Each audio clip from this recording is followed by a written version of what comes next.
peut voir ici des hommes courir au fond de la mer. Ce monde insulaire recèle d'innombrables trésors. La réserve marine de Tun Sakaran se trouve au large des côtes de la Malaisie. C'est l'un des plus beaux sites de la planète.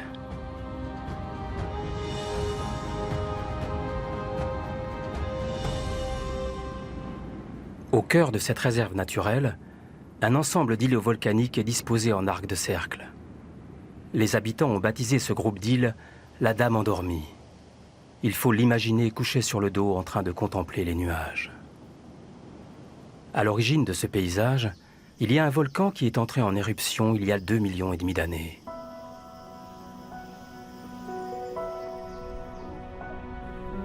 Son ancien cratère abrite aujourd'hui des centaines d'espèces de poissons et de coraux. Cette grande profusion de vie marine fait penser à celle de la grande barrière de corail australienne, mais en réduction. 2000 personnes peuplent également ces îles. Dans ce coin du monde, les hommes et la nature vivent en symbiose. Atusaya appartient à un peuple nomade de la mer, les Samadilo, appelés aussi Badjos. Ils sont installés ici depuis longtemps. Les Samadilo passent leur vie en mer et habitent habituellement sur des bateaux. Mais l'entretien de ces embarcations est coûteux et certaines familles, comme celle d'Atusaya, ont dû se construire une maison sur pilotis. Nous, les femmes de la mer, avons appris de nos ancêtres que pour nourrir la famille, il faut s'en remettre au maktaba et pêcher ce qui vit dans la mer. Nous nous déplaçons toujours en bateau. C'est tout à fait naturel pour nous.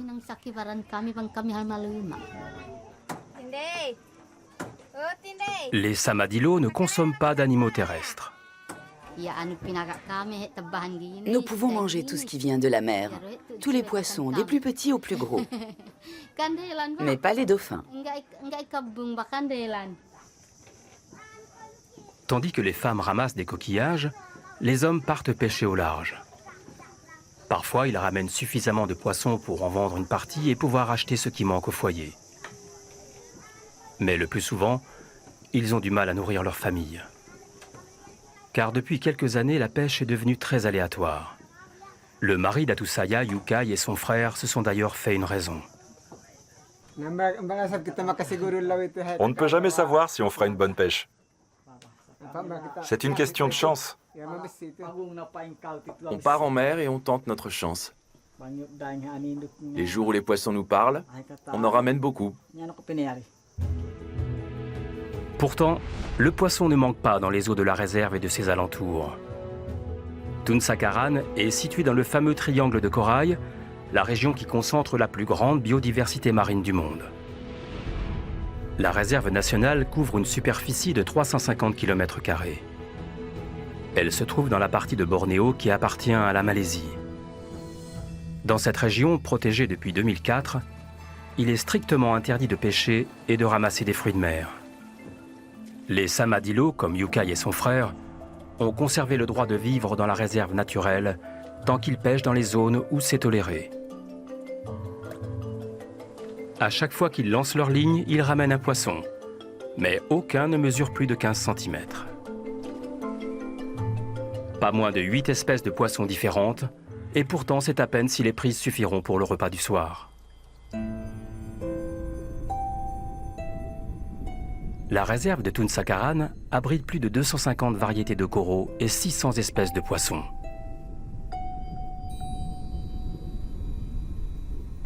La rascasse volante vient s'y reproduire parmi les limaces de mer et les coraux cornés. Les grands poissons marins avaient déjà disparu avant même que le site ne soit protégé. Mais l'incroyable diversité a, elle, été préservée, malgré l'absence de pêche encadrée.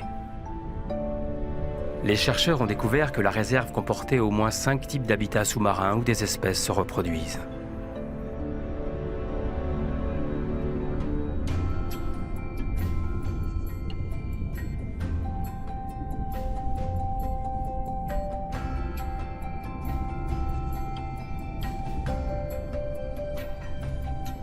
Il existe peu d'endroits au monde qui concentrent des sites de reproduction aussi différents sur un territoire aussi réduit. Ils sont aujourd'hui tous protégés. Pour le plus grand bonheur des petits poissons qui peuvent y grandir et atteindre leur pleine maturité.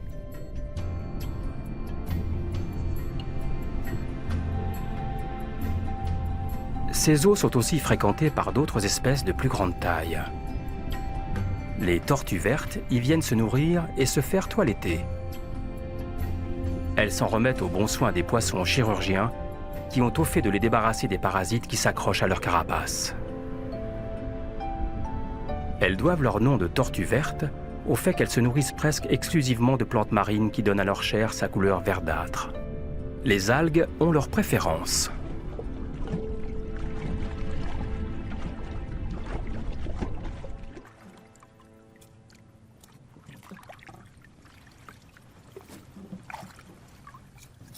Djoulamri et son fils Mésil sont venus faire la récolte des algues.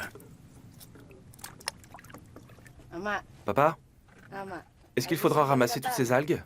Oui, toutes. Une ligne de 200 mètres de long produit quelques 600 kilos d'algues. Ça prendra beaucoup de temps? Non, pas trop, il faut simplement les ramasser. Bon. Et après, on rentrera à la maison. Oui. Dans le lagon, Mésil habite la zone réservée aux producteurs d'algues. Ce type de culture est autorisé car il ne nuit pas à l'écosystème de Tunsakaran. Cette activité ne nécessite qu'un très faible capital de départ. Mais sans l'aide de toute la famille, ce serait impossible.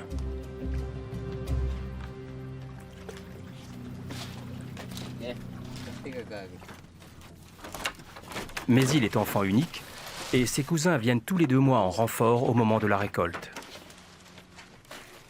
Les algues sont utilisées comme aliment mais servent aussi dans l'industrie cosmétique. Le père et son fils livreront bientôt la nouvelle récolte aux négociants sur le marché. Mais tout d'abord, il faut la laisser sécher au soleil. Dès qu'il aura fini son travail, Mésil plongera sous la maison. Là, les petits crabes devront se méfier car il est habile et n'a pas peur de se faire pincer les doigts.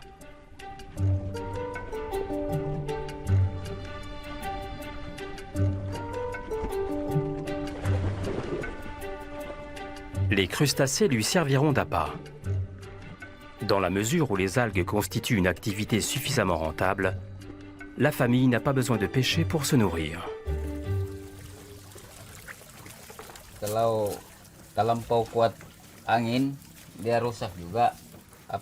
Quand le vent souffle fort, ou en cas de tempête, les algues peuvent être abîmées. Les vagues remuent les lignes et quelquefois il arrive qu'elles cassent. Dans ce cas-là, les algues tombent au fond de la mer.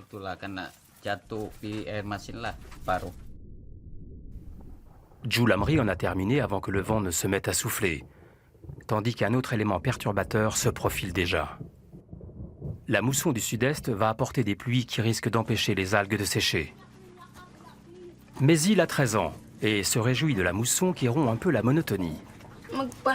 J'essaie, on verra bien si ça marche. Il est en train de construire un cerf-volant. Mais il n'est jamais allé à l'école. Il a appris tout seul à maîtriser la force du vent. Pour lui, faire un cerf-volant, c'est un peu comme pêcher. Par grand vent, il faut que la ficelle soit solide, tout comme lorsqu'on veut tirer un gros poisson de l'eau. J'aime quand ils volent. C'est très beau à voir.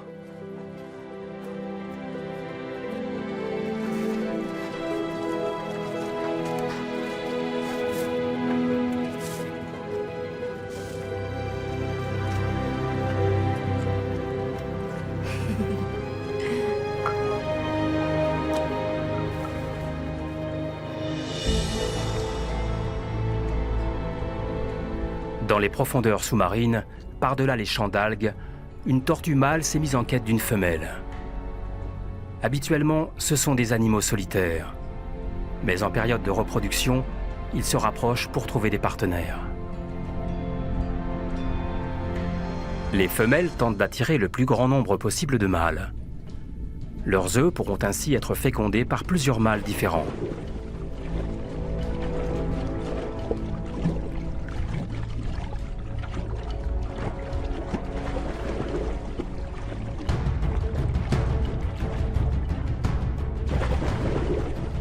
Les mâles se battent entre eux.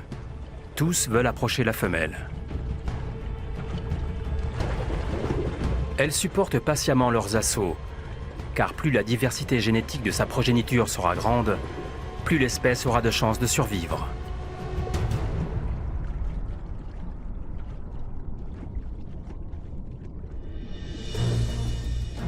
Ensuite, commence pour elle un long voyage, car elle ira pondre ses œufs sur la plage même où elle a vu le jour. Or, cette plage ne se trouve pas à Tun Sakaran. Pour se rendre jusque là-bas, elle devra nager dans des eaux profondes où guettent de nombreux dangers.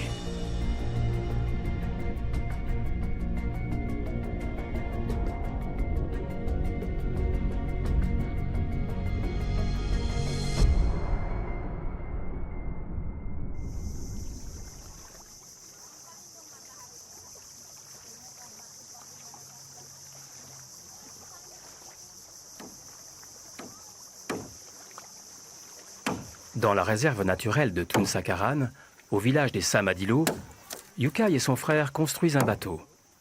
Ils voudraient renouer avec leurs anciennes traditions. Depuis que les mesures de protection de la nature ont été mises en place en 2004, il leur est devenu presque impossible de vivre de la pêche.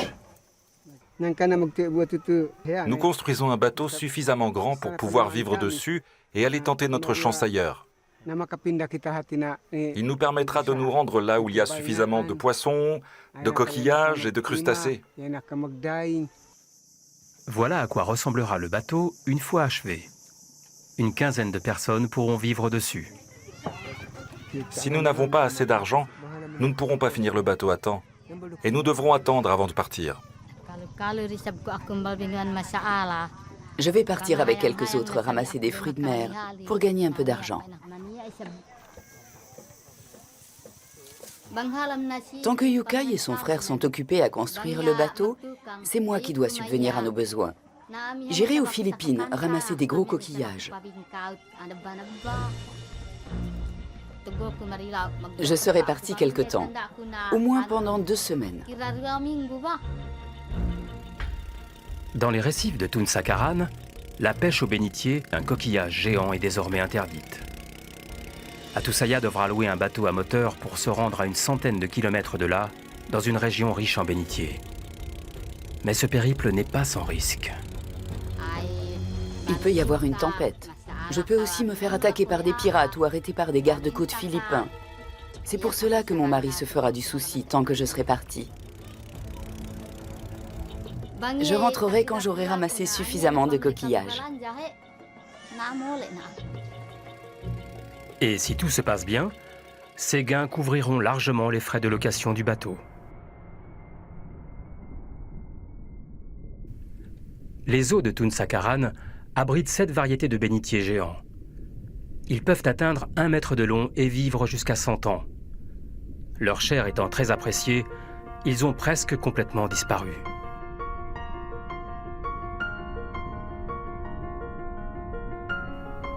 Aujourd'hui, on tente de réintroduire ces coquillages dans la réserve et de reconstituer leur population. Un jour, ils atteindront leur taille adulte.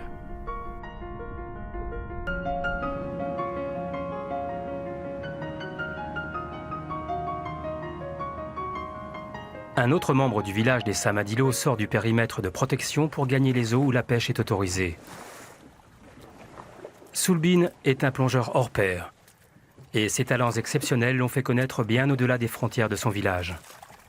Mais pour lui non plus, la pêche ne va pas de soi. On a du mal à subvenir à nos besoins parce qu'il y a de moins en moins de poissons. Et on se refuse à utiliser les méthodes de certains qui ne se gênent pas pour pêcher à la dynamite.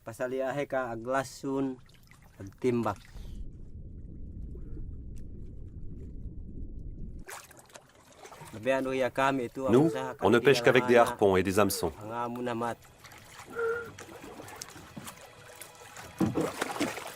Sulbin a aussi recours à une autre technique, celle de la plongée libre.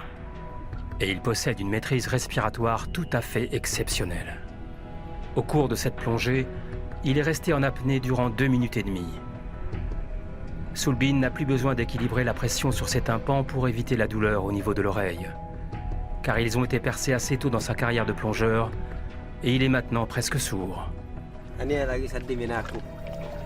Je ne connais qu'une autre personne capable de plonger comme moi. C'est mon fils. Il y en a qui font de l'apnée, mais personne n'arrive à courir sur le fond de la mer.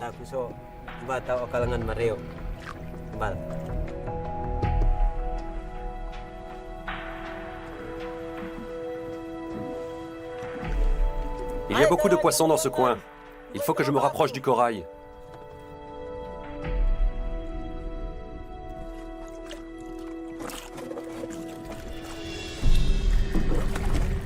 C'est aussi à sa minceur extrême que Soulbine doit son exploit toujours renouvelé. Dépourvu de graisse, son corps n'a pas besoin d'être lesté pour se maintenir à 20 mètres sous l'eau.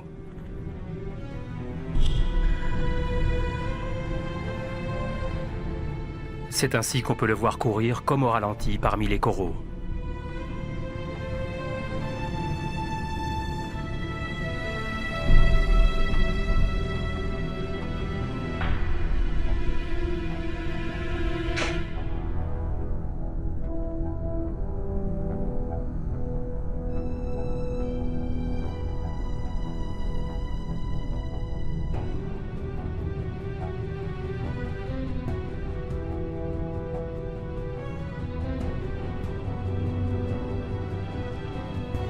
La zone de pêche de Soulbine jouxte la réserve de Tunsakaran, où bien d'autres samadillos ont du mal à survivre. Un jour peut-être, la nature offrira à nouveau de meilleures conditions de vie à ses habitants. Mais pour l'heure, elle est menacée. Si les réserves de poissons parviennent à se reconstituer, elles alimenteront peut-être aussi le périmètre de pêche légale que fréquente Soulbine.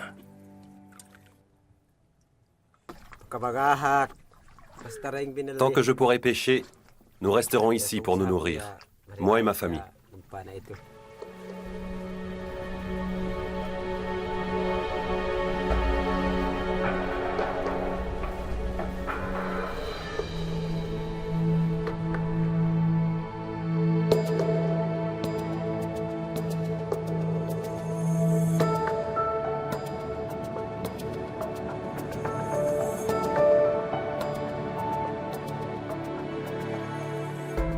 La mousson du sud-est assure l'alternance entre pluie et ensoleillement sur Tunsakaran.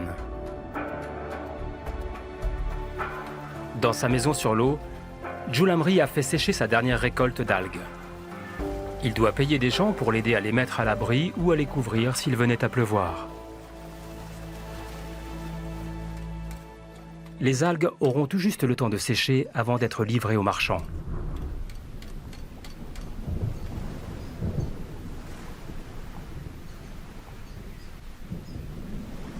Au village des Samadillos, le pêcheur Yukai observe le changement de temps. Il est inquiet pour sa femme Atusaya. Tandis que la pluie s'abat sur Tunsakaran, elle est en route sur une petite embarcation ouverte pour ramasser des coquillages géants. Atusaya se trouve aux Philippines, où les tempêtes tropicales sont beaucoup plus violentes qu'ici.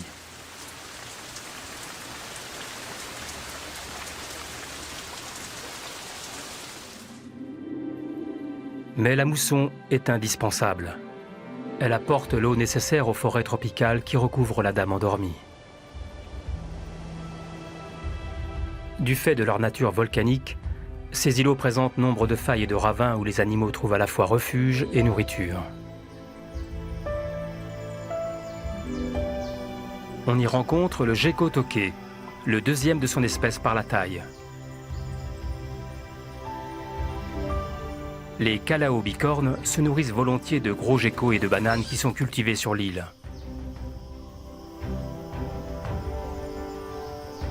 Le macaque à longue queue mange des crabes, mais aussi les fruits et autres produits agricoles. Les cultivateurs qui vivaient ici, avant la création de la réserve naturelle, peuvent poursuivre leur exploitation tant qu'ils ne défrichent pas davantage la forêt. L'imam Bakari récolte les fruits de sa plantation. Quand on s'est installé ici il y a 30 ans, la terre était recouverte d'une forêt très épaisse. Nous avons dû défricher avant de pouvoir planter des manguiers. Avec le bois des arbres, l'imam a construit des maisons reliées par des passerelles. Il a épousé 3 femmes qui lui ont donné 28 enfants. Tous travaillent à la ferme. Ils sont en train de fabriquer des sachets en papier avec lesquels leur père couvrira les mangues pour les protéger des oiseaux et des insectes.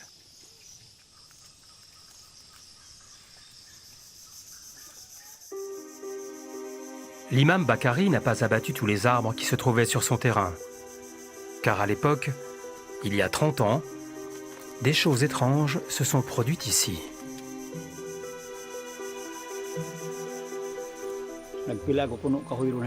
J'avais déjà abattu un certain nombre d'arbres quand un jour, un esprit est apparu en songe à ma mère et lui a demandé « Pourquoi est-ce que tu n'empêches pas ton fils de couper nos arbres ?» Mais c'était trop tard. Beaucoup d'arbres étaient déjà tombés. On ne pouvait plus rien y faire.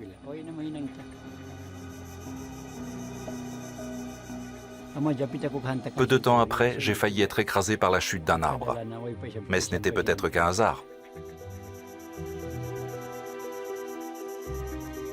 Les esprits se cachent dans ce gros rocher.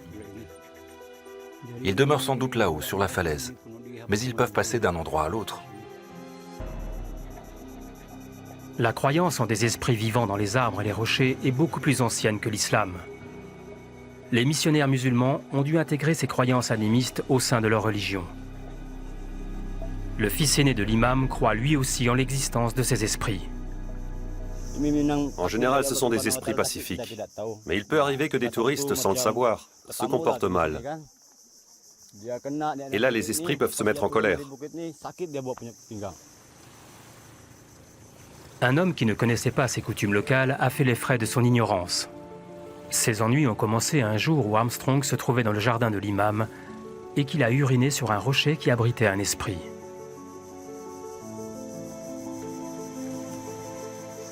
Quand je suis revenu, j'ai ressenti tout d'un coup une douleur terrible au niveau de la cuisse. Une douleur tellement vive qu'Armstrong a été conduit à l'hôpital le plus proche. Mais là, les médecins n'ont rien trouvé. Je me sentais encore très mal. Et quand je suis rentré chez moi, 2 femmes me sont apparues en songe. Elles m'ont demandé pourquoi j'étais entré chez elles sans qu'elles m'y invitent et sans prendre la peine de m'annoncer.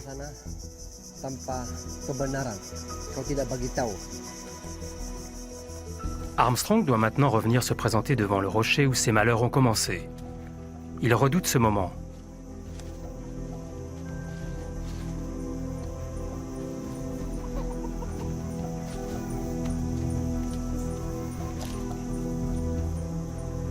Il est allé consulter un chaman qui lui a recommandé d'apporter des offrandes à l'esprit offensé.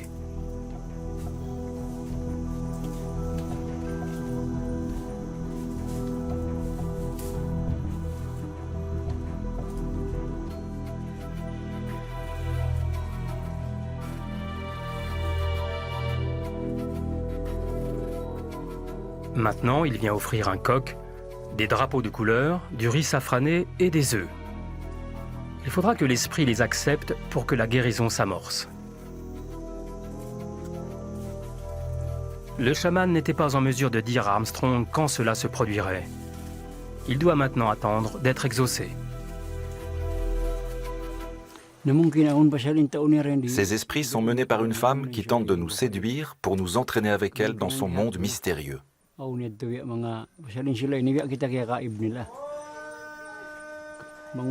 Si nous nous détournons de nos anciennes croyances, il se peut que les esprits nous attirent dans un lieu obscur pour nous perdre. C'est le danger qui nous guette. L'imam Bakari et sa famille ont appris à vivre en paix avec les esprits de l'île. Armstrong, lui, a été rapidement exaucé. Quand ça n'allait pas, je ne pouvais dormir ni la nuit ni le jour. J'avais très mal jusqu'à ce que je dépose le coq en offrande. Mais maintenant, je suis guéri. Les esprits de la dame endormie se sont apaisés. Et il y a eu suffisamment de soleil pour que les algues de Julamri parviennent à sécher. Elles ont changé de couleur et elles ne pèsent plus qu'1 dixième de leur poids d'origine. Je vis ici depuis que j'ai 11 ans.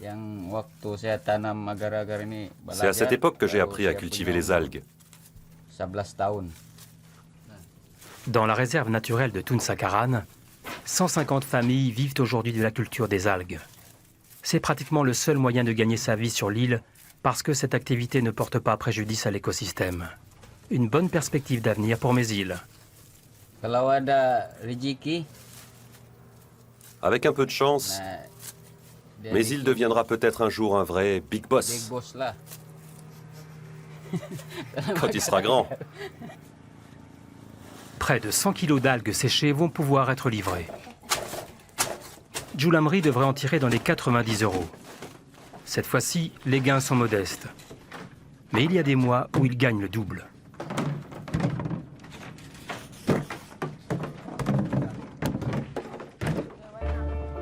Son acheteur l'attend dans la ville la plus proche, Samporna, à 1 heure de bateau.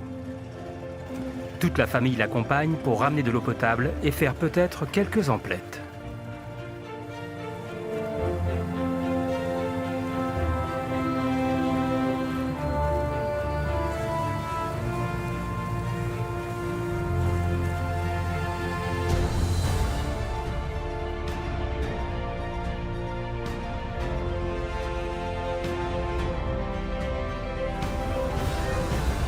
Ils empruntent les canaux de Semporna pour rejoindre le négociant qui les attend. Ils changeront ensuite de quartier pour aller au marché qui a lieu là chaque jour.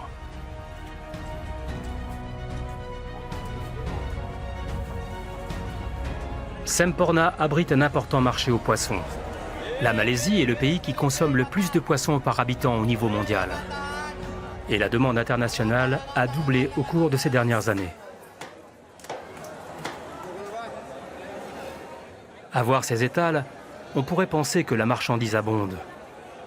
Mais les grands poissons disparaissent de plus en plus des zones de pêche de l'Asie du Sud-Est et l'offre n'arrive plus à couvrir la demande.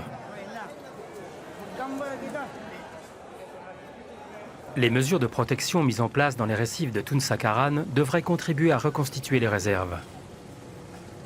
Car si on laisse les poissons parvenir à maturité et se reproduire, il sera peut-être possible un jour d'agrandir les zones de pêche.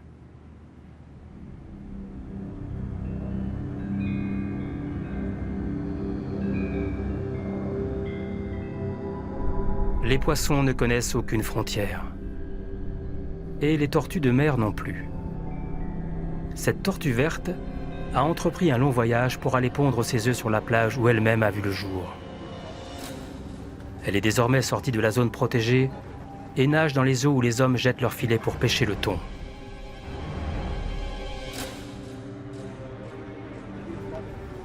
Depuis le bateau, des hommes plongent à l'intérieur du filet pour empêcher les poissons de s'enfuir par les trous.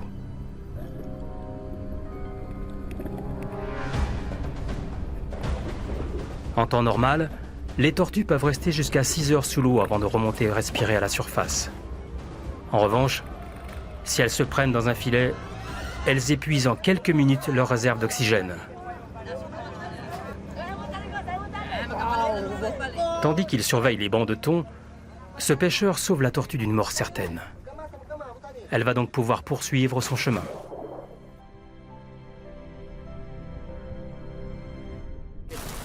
Le thon, lui, sera bientôt acheminé jusqu'au marché de Semporna.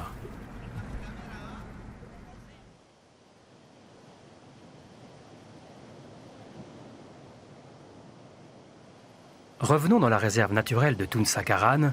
Sur l'île de Mantabuan, observez un pêcheur qui a développé une technique très personnelle. Diam est lui aussi un samadilo.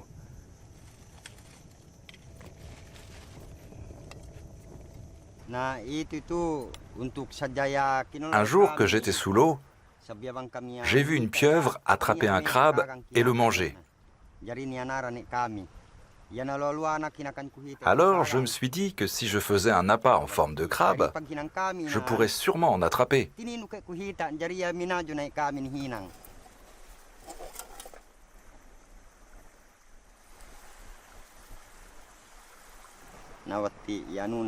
J'ai fabriqué un appât, je suis parti l'essayer et j'ai ramené une pieuvre.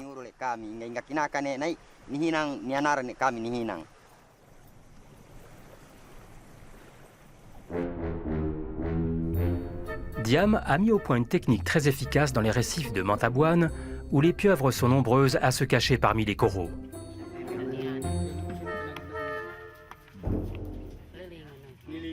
Diam ramène de la pêche de quoi nourrir largement sa famille. Il peut vendre le surplus et en tirer pas mal d'argent.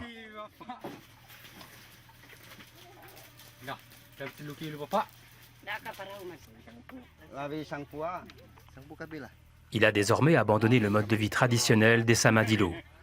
Devenu sédentaire, il s'est installé sur Mantabouane, juste à côté de sa zone de pêche. Les Samadilo sont apatrides.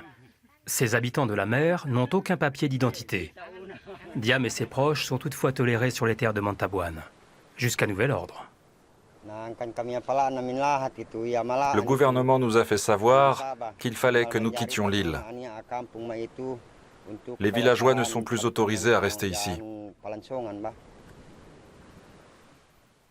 Mantabouane fait désormais aussi partie de la zone de protection. Diam et sa famille vont devoir partir s'installer sur une autre île en dehors de la réserve. Sa femme s'inquiète des retombées de cette décision. Je suis ennuyée que nous soyons obligés d'aller à Calapuane. C'est beaucoup plus loin de la zone de pêche. Ce ne sera pas facile pour Diam de partir tous les matins pêcher aussi loin. C'était plus pratique ici à Mantabouane. Et je serai toujours inquiète parce que si une tempête éclate subitement, il mettra beaucoup plus de temps à rentrer.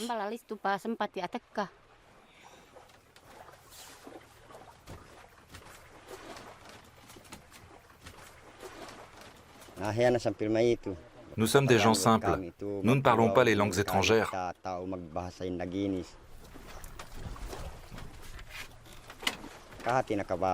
Nous autres, on est déjà contents quand on a de quoi manger à notre faim.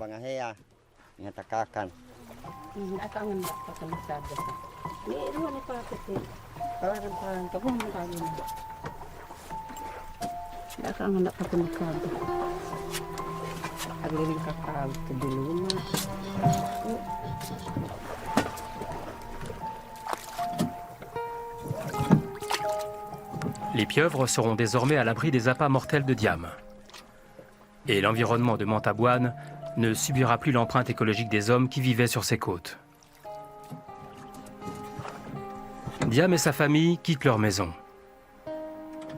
Ils abandonnent aujourd'hui leur ancien paradis, pour peu que le bateau démarre.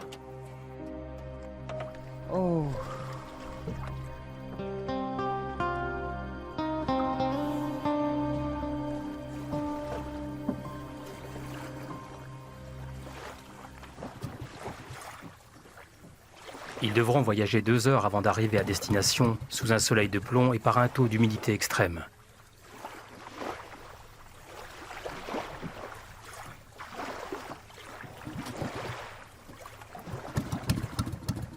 Enfin, le moteur réagit.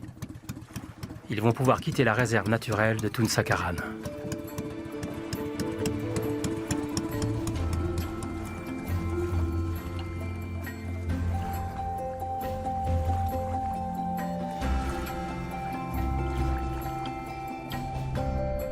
Une autre voyageuse est en passe d'atteindre son but.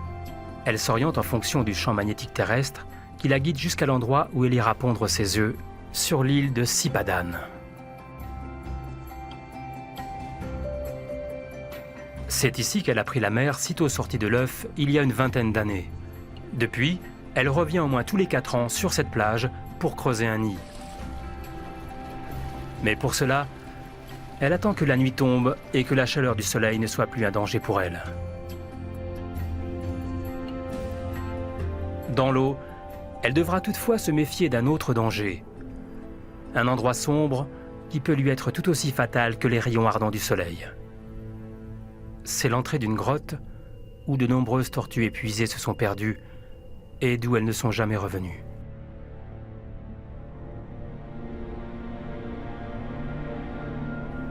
Un labyrinthe de cavernes où les tortues s'enfoncent de plus en plus profond jusqu'à ce qu'elles manquent d'oxygène. Dans chaque salle, on peut observer les restes de ces voyageuses égarées. Certaines n'ont pas pu pondre les œufs qu'elles portaient.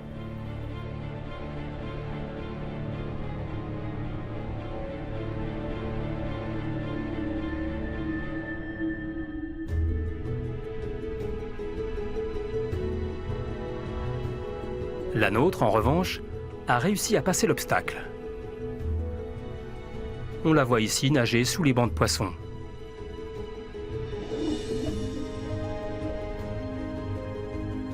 Un spectacle quotidien dans les eaux des récifs.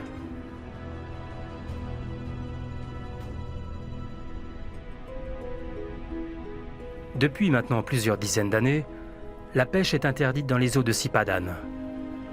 Le résultat, c'est une incroyable diversité d'espèces de poissons de toute taille. C'est ce qui devrait se passer aussi dans la réserve de Tun Sakaran, où la faune marine présente une diversité encore plus étonnante.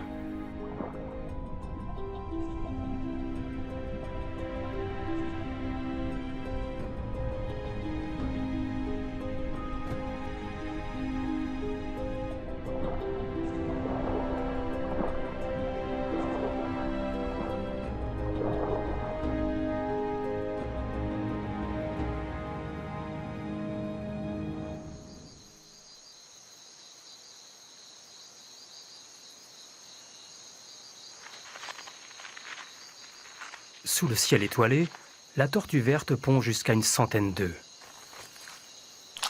Mais elle sera déjà loin quand les jeunes en briseront la coquille. Elle se remet aussitôt en route vers les récifs de la Dame endormie. À Tun Sakaran, Atusaya a enfin retrouvé les siens au village des Samadilo. Elle était partie pendant 2 semaines aux Philippines ramasser des coquillages.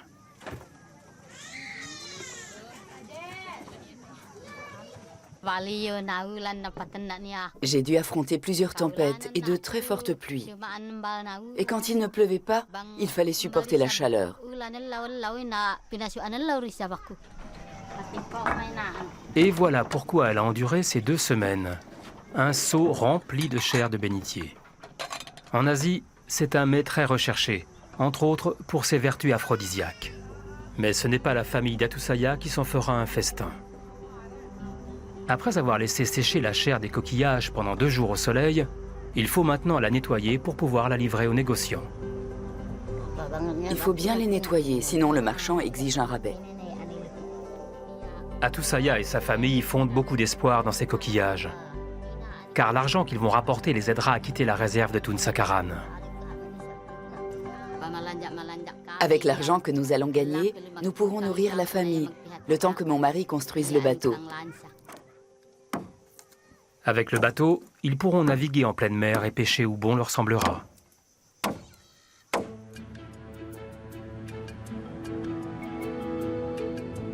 Les familles qui exploitent les algues dans les lagons de la réserve de Tun Sakaran ont vendu leur récolte. Mais il a ramené un cerf-volant du marché de Semporna.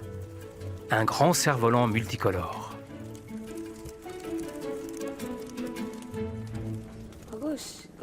L'important pour un cerf-volant, c'est comment il vole.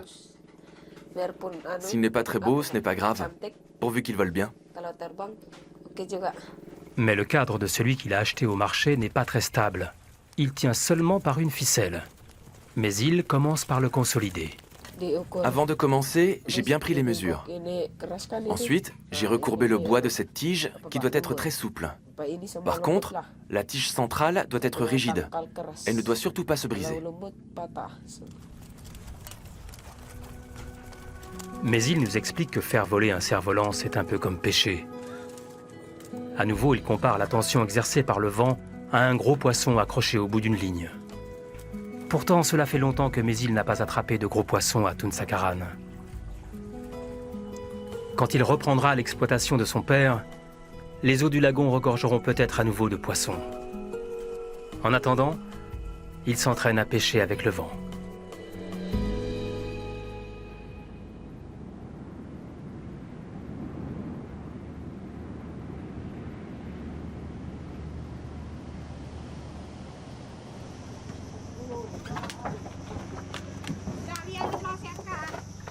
Yukai s'est procuré un bateau à moteur comme celui qu'Atusaya a utilisé pour aller aux Philippines. Le couple va se rendre à Semporna, où un négociant attend la chair séchée des mollusques.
On a reçu 320 ringgit, environ 70 € pour 6 kilos de marchandises.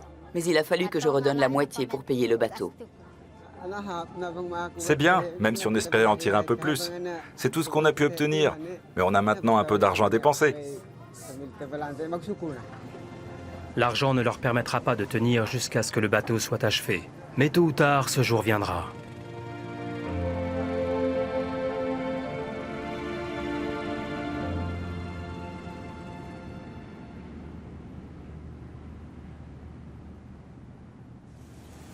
Sur l'île de Sipadan, les petites tortues de mer viennent de sortir de l'œuf.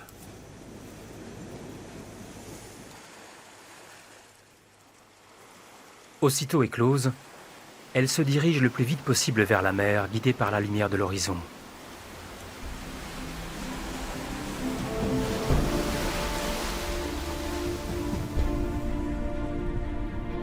Seul un petit nombre arrivera à maturité et connaîtra un jour les eaux de Tun Sakaran, ce lagon où jadis un volcan est entré en éruption et où s'étend aujourd'hui la Dame endormie.